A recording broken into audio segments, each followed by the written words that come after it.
अस्सलामुअलैकुम, मैं हूं आयशा और आप देख रहे हैं आशीष किचन रेसिपी। उम्मीद है सब खैरियत से होंगे और अपने घरों में खुशहाल होंगे। आज मैं आपके लिए लेकर आई हूं बीफ कोरमा। बहुत ही आसान रेसिपी है और जायके से भरपूर है कि खाने वाले आपकी तारीफ किए बिना न रह सके। तो चलते हैं रेसिपी की तरफ। जैसा कि आप देख रहे हैं, यहाँ पे मैंने 5 किलो के करीब गोश्त लिया है और इसके नॉर्मल साइज़ के जो है ना वो बोटियों के साइज़ करवाया है। इसी में हमने जो बाकी चीज़ें शामिल करनी है, जिसमें है प्याज मैंने लिया है 1 किलो। इसको मोटा मोटा सा कटिंग किया है, बारीक करने की ज़रूरत नहीं है। लहसुन का पेस्ट है, इसका पेस्ट बनाकर ये 8 से 10 चम्मच बनते हैं। इसी तरह से अदरक के पेस्ट के 8 से 10 चम्मच हैं। टमाटर मैंने लिए थे 8 अदद, जिनका मैंने पेस्ट तैयार कर लिया। 15 से 20 सब्ज़ मिर्चें हैं, जिसका ये पेस्ट तैयार किया है। और इसी तरह से मैंने लिया है दही मैंने 1 पाउच थोड़ा सा ज़्यादा लिया है। और कोरमा शान कोरमे का पैकेट है, जिसमें मैंने 2 साशे हैं जो कि हम इनमें इस्तेमाल करेंगे। तो चलें हम इसे तैयार करते हैं। 2.5 किलो के करीब मैंने प्रेशर में गोश्त डाला है। इसको मैं 2 बार प्रेशर लगाऊंगी ताकि पकने में और गलने में आसानी हो सके। आधा प्याज, जैसा कि आधा किलो हमने किलो प्याज लिया था तो आधा किलो मैंने इसमें शामिल कर दिया है। इसी तरह से जो हमने लहसुन और अदरक का पेस्ट तैयार किया है, 4 खाने के चम्मच मैं इसमें लहसुन का पेस्ट शामिल करूंगी और 4 खाने के चम्मच मैं इसमें अदरक का पेस्ट शामिल करूंगी। और इसी तरह से 4 खाने के चम्मच मैं सब्ज़ मिर्चों का पेस्ट शामिल करूंगी। उसमें क्वांटिटी मैंने सेम रखी है। उसकी रीज़न ये है ताकि आप लोगों को इसको बनाने में किसी किस्म की कोई प्रॉब्लम ना हो। टमाटर मैंने 8 लिए थे तो मैंने हाफ पेस्ट जो है वो इसके अंदर शामिल कर दी है, ताकि हाफ में दूसरी बार प्रेशर लगाऊं तो उसमें शामिल कर सकूं। कौरमे मसाले के इसके 2 साशे थे, 1 साशे मैंने कंप्लीट इसके अंदर शामिल कर देना है ताकि वो इसका जायका कंप्लीट इसमें आ सके।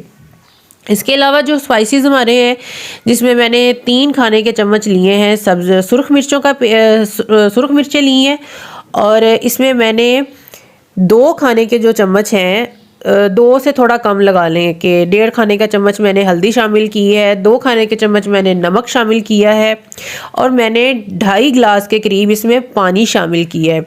यहाँ मुझसे थोड़ा सा वो हो गया था। आप कोशिश कीजिएगा कि सिर्फ 2 गिलास पानी शामिल कीजिएगा, क्योंकि जब मैंने दोबारा प्रेशर लगाया था तो उसमें सिर्फ मैंने 2 गिलास पानी शामिल किया था। प्याज ने और टमाटर ये ऑलरेडी इसमें इतना पानी है और गोश्त के अंदर भी पानी अब्जॉर्ब हो चुका होता है, तो आपने इसमें सिर्फ 2 गिलास पानी शामिल करने हैं।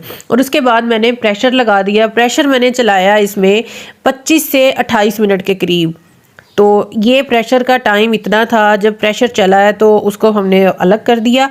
उसके बाद हमने अलग से एक मसाला तैयार किया है। ये जो मसाला मैं तैयार कर रही हूँ, इसकी खुशबू और जायका तो पूरे घर में क्या मोहल्ले में फैलता है कि कोई चीज़ तैयार हो रही है।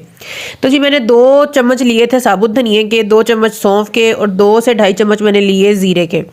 इनको मैंने हल्की आंच पे जो है ना वो रोस्ट किया और उसके बाद अच्छे से रोस्ट करने के बाद इसको हल्का सा ठंडा किया। और जब ये थोड़ा ठंडा हुआ है तो फिर मैंने इसे ग्राइंडर में पीस लिया है। इसका जो पाउडर है वो हमने बिल्कुल लास्ट में शामिल करना होता है, हम फ़ौरन से शामिल नहीं करेंगे क्योंकि इसी का जायका है। मैंने किसी किस्म का कोई और मसाला शामिल नहीं किया, ये मैंने इसका पाउडर तैयार कर लिया है और ये मैंने रखना है। इसको मैंने शामिल करना है लास्ट पे। प्रेशर का टाइम हो गया है कंप्लीट, सीटी हमने उठा दी है और इसके बाद हम इसको ट्रांसफ़र करेंगे इस पतीले में। बड़े पतीले में बना रही हूँ ताकि खाना जो है ना वो ख़राब ना हो। तो जी मैंने दूसरा प्रेशर लगा दिया था, उसकी मैंने वीडियो नहीं बनाई। इसको दोनों को मैंने ट्रांसफ़र करने के बाद पतीले में 2 कप ऑयल इस्तेमाल किया है इस 5 किलो गोश्त के अंदर। तो 2 कप ऑयल डाल के मैंने इसको अच्छे से भूना है ताकि इसके जो पानी है जो रह गया था वो कम्प्लीटली इसके अंदर से खुश्क हो जाए। जब हमने इसको अच्छे से भून लेना है, इसका पानी खुश्क हो जाएगा, तो फिर हम इस टाइम पे इसमें शामिल करेंगे जो दही हमने रखा था। दही कभी भी कौरमे में या इस तरह के सालन में फेंटे वगैरह इस्तेमाल मत किया करें, उसकी जो है ना वो फुटकड़ियाँ सी बन जाती हैं और वो टेस्ट नहीं आता। जब हम कौरमा बना रहे हो तो देखिए मैंने आंच कंप्लीट इसकी फुल रखी हुई है। इस टाइम पे हमने इसे इतना भूनना है ना कि कौरमे के टाइम पे जब हम दही ऐड करते हैं ना तो वो दही फट जाता है। तो इसलिए जब अच्छे से फेंट कर इस्तेमाल करें तो ऐसा कुछ नहीं होता। अब मैंने इसमें शामिल किया है 1 लीटर के करीब पानी, ताकि ये पकेगा और पकने के बाद जो हमें चाहिए इसका वो क्वांटिटी रह जाएगी। अब ये इसमें पानी शामिल करने के बाद ये पका है। तो मैंने इस टाइम पे इसमें शामिल किया है जो मैंने पाउडर तैयार किया था मसाले का। और मैंने 2 से ढाई खाने के चम्मच शामिल किए हैं और लास्ट में मैंने इसमें ऐड कर दिया है बारीक कटा हुआ अदरक। तो जी ये हमारा बीफ कोरमा हो चुका है तैयार। बहुत ही मज़ेदार बना था, आप भी ट्राई कीजिएगा और मुझे फीडबैक दीजिएगा। इसी के साथ अगर आप चैनल पे नए हैं तो हमारे चैनल को सब्सक्राइब कीजिएगा और बेल आइकन दबाना बिल्कुल मत भूलिएगा ताकि आपको अगली वीडियो का नोटिफिकेशन मिल सके। और हमें कमेंट करके ये ज़रूर बताइएगा कि ये रेसिपी आपको कैसी लगी, बहुत आसान रेसिपी है या आपके लिए मुश्किल है। तो मिलेंगे आपके साथ अगली वीडियो में। अपना ख्याल रखिएगा और दुआओं में याद रखिएगा। और इसी के साथ साथ अगर आपको रेसिपी पसंद आई हो तो हमें फीडबैक ज़रूर दीजिएगा। आपके फीडबैक का हमें बहुत बेसब्री से इंतज़ार रहता है। अपना ख्याल रखिएगा जी। अल्लाह हाफ़िज़।